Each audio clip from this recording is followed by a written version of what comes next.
Ushbu videoda butun dunyo bo'ylab 10 ta maktab quramiz. Afsuski 200 milliondan ortiq bola xavfsiz maktabga kirish imkoniga ega emas. Shuning uchun men o'z jamoam bilan ularga maktab qurishni va ularni oziq-ovqat bilan ta'minlashni, shuningdek men ularni noqonuniy mehnat bilan shug'ullanmasligi va ularni iflos suv ichmasliklarini ta'minlayman. Buni olish shart emas. Bizda suv bor. Ushbu video butun dunyo bo'ylab 10 mingga yaqin insonning hayotini o'zgartiradi. Birinchi maktabni Kanadada quramiz. Biz shuni qurdikmi? Yo'q, bu eski maktab. Seningcha maktabni qura olamanmi? Yo'q, hozir buni ko'rasan. Kelinglar, bu eski maktabni buzib tashlaymiz. Yana bir bor. Bu maktab juda ham xavfliki, uni asli hukumat amaldorlari buzib tashlashni buyurgan. Buzib tashlayman. Yangi maktabni ko'rishga tayyormisiz? Borib yangi maktabingizni tomosha qiling, olg'a. Bu yer sizga yoqyaptimi?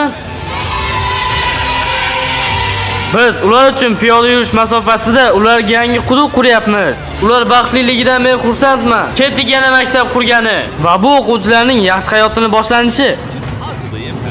Va biz oldingi maktabdan farqli ravishda bu maktabni buzmaymiz. Ha, buni menga ber. Bera qol. Lekin biz bu maktabni butunlay ta'mirlaymiz. 250 dan ortiq bola xuddi shunday sharoitdagi maktabga borishar edi. Shunday qilib biz bor kuchimizni sarfladik. Birinchi bo'lib devorni qayta bo'yaymiz. Siz qisqa qismlarni menga qoldiryapsiz. Ha, o'zing o'ylachi, nega bu yerga kelgansan azizam? Men o'z rolimni tushunaman. Yangi bo'yoqlar, yangi narsalar va yangi xona. Biz nafaqat ularning maktabini ta'mirladik. Va biz yangi ikkita maktab xonasini qurdik va ular bu xonani ko'rishmagan. Kelinglar, ular bu yerni birinchi marta ko'rishyapti. Borib ko'ringlar. Men juda ham hayajonlanyapman. Va bu maktabga 250 dan ortiq o'quvchi boradi. Va men endi ularni o'qishlari mumkin deganimda yolg'on gapirmagandim. Yangi sinf xona haqida fikrlar qanaqa? Ha, ular juda ham xursand bo'lyapti. Mayli, ketdi ichkariga. Biz bundan juda xursandmiz. Ha. Va biz sizlar bilan faxrlanamiz. Ha, rahmat. Ha. Bu yerdagi bolalar umri davomida o'yinchoq o'ynab ko'rishmagan va endi ular bu yerda o'yinchoq o'ynab vaqtini choq o'tkaza olishadi. Va endi ular o'z vaqtini choq o'tkazishadi. Men bu loyihadan juda ham xursand bo'ldim. Direktor menga aytdiki, mana bu ikkita o'quvchi maoshlarining 3 dan 1 qismini ishga borishga sarflaydi va ular kuniga 1 soatgacha bu maktabda mashinaga borishni sarflashni aytdi. Jozef va Emanuel, ko'z bog'ishlaringizni yeching. Va bu endi sizlarning yangi uyingiz, tomosha qiling. Wow! Kelinglar, ichkarini ko'rib chiqamiz. Olg'a. Mana bu yomon xonaga qarang. Bularning barchasi bizgami? Ha. Sizlar bu kvartirada birga yashamaysizlar. Bu kvartira sizniki. Siz esa men bilan yuring. Rostdanmi? Bu taraf sizniki. Nihoyat. Rahmat. Aslida rahmatni men sizga aytishim kerak. Siz juda ham zo'r o'qituvchisiz. Biz bu bilan cheklanib qolmaymiz. Men bu yerga kelganimda bir narsani payqab qoldim. Videoga olish shart emas. 10 yildan ortiq vaqt davomida butun qishloq suvni shu yerdan oladi va ularning aholisining qariyb 80%, jumladan bolalarning ichida ham bakteriyalar bor. Men juda ham ta'sirlandim. Shuning uchun maktab yoniga quduq qurdirdim va jumladan qishloq yoniga ham. Bu endi 100 dan ortiq odamlarni toza suv bilan ta'minlaydi. Bu yangi va toza suv. Endi maktab toza suv bilan ta'minlandi. Shuningdek, endi ular o'rmonda hojat chiqarishlari va axlat tashlashlari shart bo'lmasligi uchun biz hammomlar ham qurdirdik va ular qo'llarini ham yuvib oladi. Hatto oshxona ham qurdirdik. Biz maktab uchun juda ham ko'p kuch sarfladik. Bu oshxonada maktab o'quvchilariga har kunlik tushlik qilish uchun kerak bo'lgan hamma narsa bor. Men bir narsani aytmoqchi edim. Biz endi keyingi 5 yil davomida har bir o'quvchi uchun tushlikni tekinga beramiz. Wow. Men gap topolmayapman, nima deyishni ham bilmayman. Istalgan sanangizni tanlang. 2030-yil may oyida limit tugaydi. Siz rostdan ham shunday qilasizmi? Ha, albatta shunday. Men juda xursandman. Men bu juda joyi. Albatta. Ularga aytaymi? Istasangiz ayting. Men ham ketdim. Ular keyingi 5 yil davomida hammamizni ovqat bilan ta'minlashar ekan har kuni. Mr. Rockefeller jamg'armasiga minnatdorchilik bildiramiz. Kanalim nomini aytishingiz shart emas. Mr. Big. Mr. Big. Rahmat, lekin shart emasdi. Biz aslida bu yil uchun ham $500 million dan ko'proq pul sarfladik. Boshqa maktablarni hisobga olmasak, shu yilning oxirigacha $1 million dan o'tsa kerak bu raqamlar.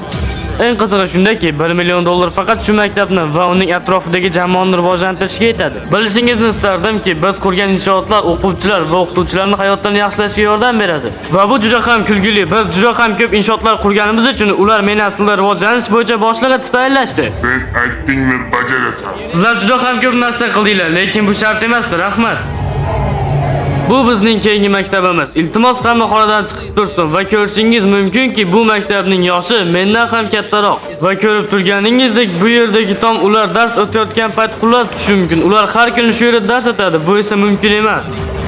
Shuning uchun men bu juda ham eski bo'lgan maktabni buzib tashlayapman, chunki bolalar dars paytida ustiga tom qulab o'lishlarini umuman istamayman. Agarda shunday bo'lsa ham bu eng katta fojia bo'lardi. Shuning uchun men ularning eski maktabini mana bu 2 qavatli maktabga alishtirdim. Maktab endi juda ham katta bo'lgani uchun 300 dan ortiq o'quvchini sig'dira oladi va endi o'quvchilar 8 ta ulkan to'liq jihozlangan sinf xonaga ega bo'lishdi. Rahmat Mr. Best bolalarga mehribonlik qilganingiz uchun.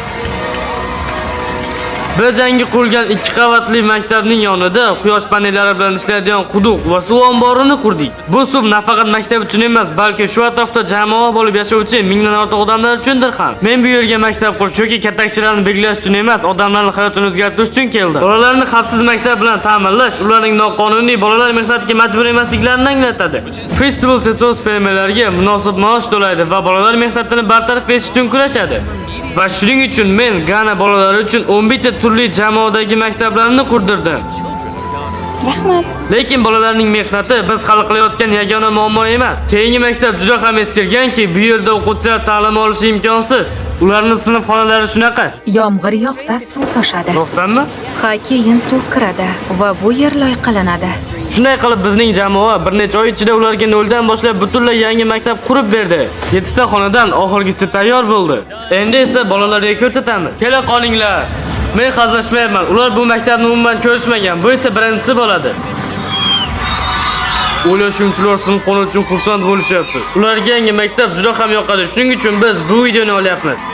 Va biz ularga faqatgina maktab qurib bermadik. Jumladan biz har bir sinf xonasi uchun yangi partalarni xarid qildik. Nafaqat 8 oy oldin bu yerdagi eski maktab uchun oshxona ham qurgandik. Va keyingi 5 yil davomida har o'quv kuni uchun hamma o'quvchiga tekin ovqat beramiz. Bizga ko'proq xonalar kerak bo'ladi, chunki bolalar juda ham ko'p. Shu sababli xonalar 7 ta.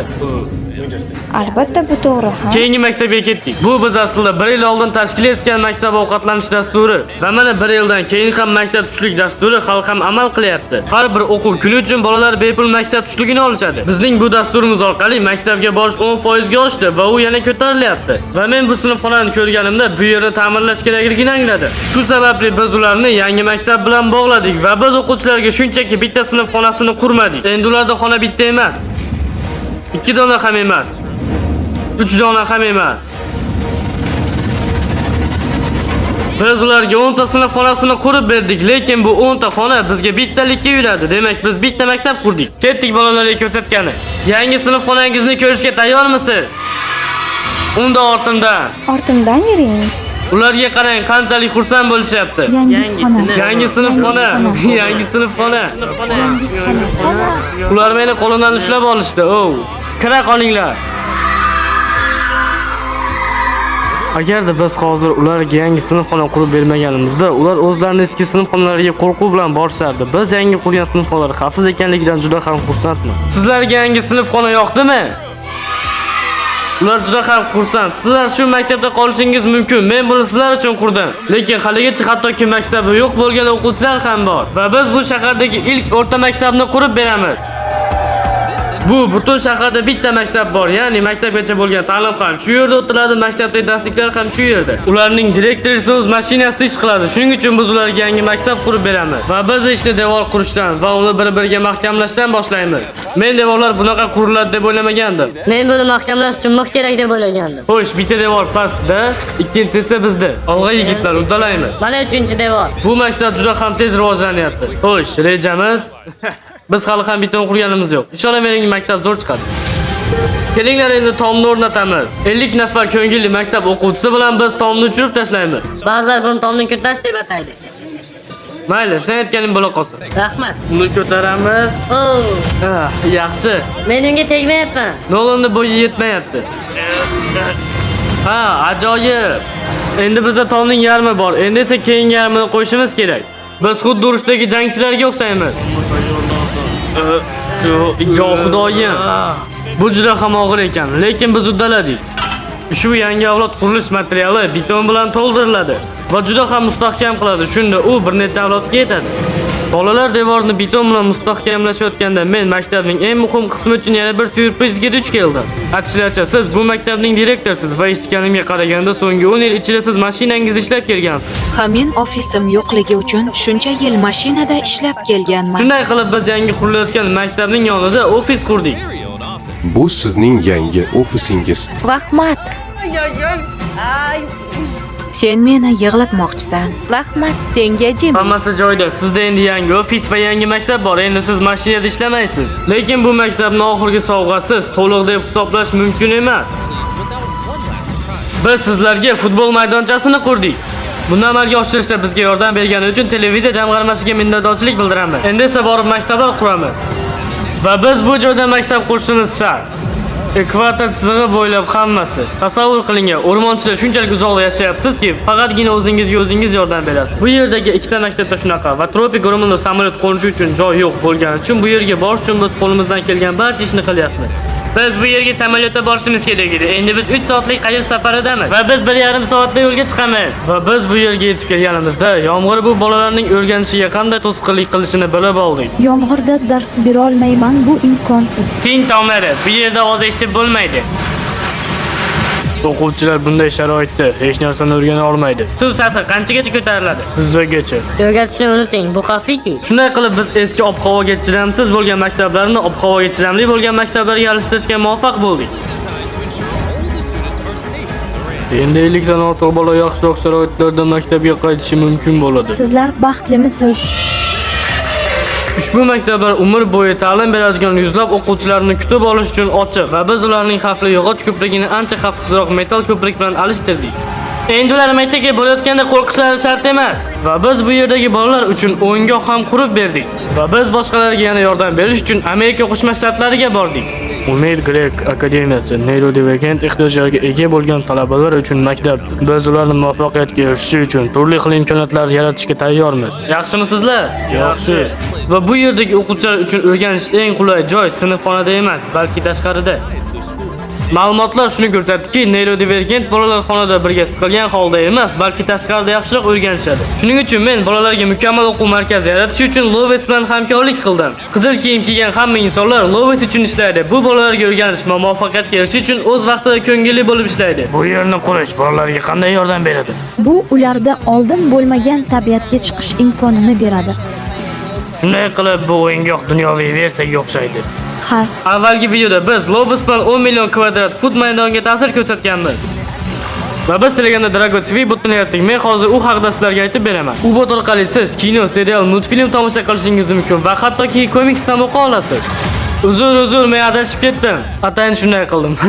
Va hozir siz botda Mr. Beast'ning animatsiyalarini tekinga ko'ra olasiz va bir necha kinolarni ham. Bularning hammasi shunchaki tekin, bemalol kirib ko'rishingiz mumkin. Bizda hozir o'yin maydonchasi bor. Umid qilamanki, ularga bu o'yin maydonchasi yoqadi.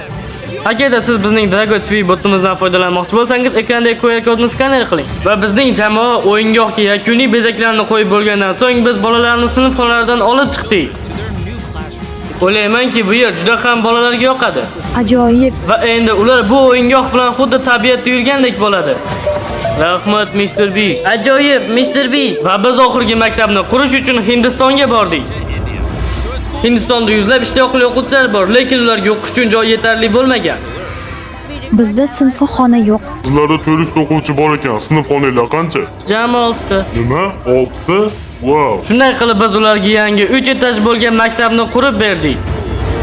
Va bu bolalarning, ya'ni maktab o'quvchilarining aksariyat qismi maktabga borish uchun qorong'u va gavjum xavfli yo'llarni 1 soatlab yurishlari kerakligi sababli biz ularga yangi avtobus sovg'a qilmoqchimiz. Buni sovg'a qilamiz. To'g'ri, biz ular uchun maktab avtobusini xarid qildik. O'quvchilarim sog'lom. qaytishlaridan xursandman. Xo'sh bolalar, biz endi yangi avtobusda maktabga boramiz. Hayajondamisiz? Men ham hayajonlanyapman. Olg'a! Ha! O'quvchilar yangi maktabga kirishlaridan juda xursand ekanligini aytishadi. Biz xursandmiz, sizlar bizga bu ulkan binoni berdingiz. Ha! Bu videoga like bosib, kanalimizga obuna bo'lishingizdan chiqmasin. Bu yerda kichkina bolacha o'tirgan ekan. Xullas, biza Drago TV botimizga ham obuna bo'lishingizdan chiqmasin. Videoni oxirigacha ko'rganingiz uchun rahmat. Agarda bu videoda likelar ko'p bo'lsa, men keyingi videoda kutilmasdan joylayman.